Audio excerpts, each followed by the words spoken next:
to break down arm circles today. So you can do these standing, you can do them sitting. There's lots of different variations. We're going to start off with our sitting variation. So basically we're warming up the whole shoulder joint.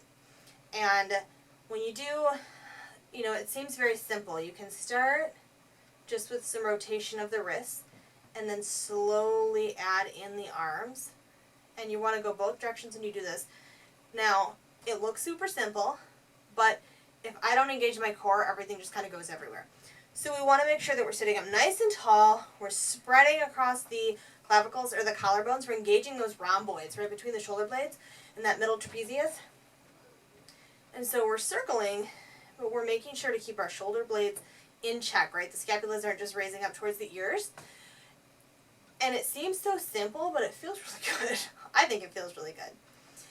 So we're going to circle, and then we're going to circle the other direction. So you want to start with your wrists, and then you can slowly build, and you can do this as slow as you want. You could even do just to here. If you're working with somebody that doesn't have as good of range of motion, they could just circle their wrists. That would be an option. You could say if you have some type of restriction, you can just circle the wrist. They could also add in some elbow flexion. Just getting a warm-up going, just to warm up the joints. This way. And we're going to go circle, start the other direction. So, and you notice you're kind of activating that rotator cuff. You're keeping the chest nice and open.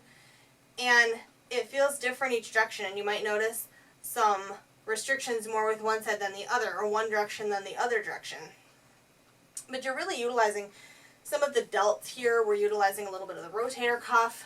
But again, if someone does have a restriction, you could just say, hey, just the wrist. Or if you have a really tight class, you could bring the wrist in.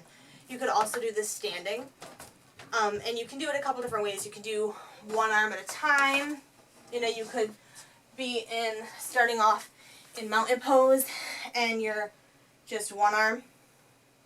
That way, if your class is really close together, you're not going to have people hitting each other, running into each other. And one arm at a time. And growing bigger with the circle. And depending on what you want to do, you could even have the gaze follow the hand. But I would be careful if somebody has got, with the gaze following, if they're kind of tippy, or they happen to have something like vertigo, I wouldn't do that. So we can come here, and we can keep the gaze straight ahead too. This is good for the brain, because it's helping you get used to that proprioception, right? Where is my hand? And it seems so simple, but it really uses different things, and it's important to keep our brains sharp and have that all activating.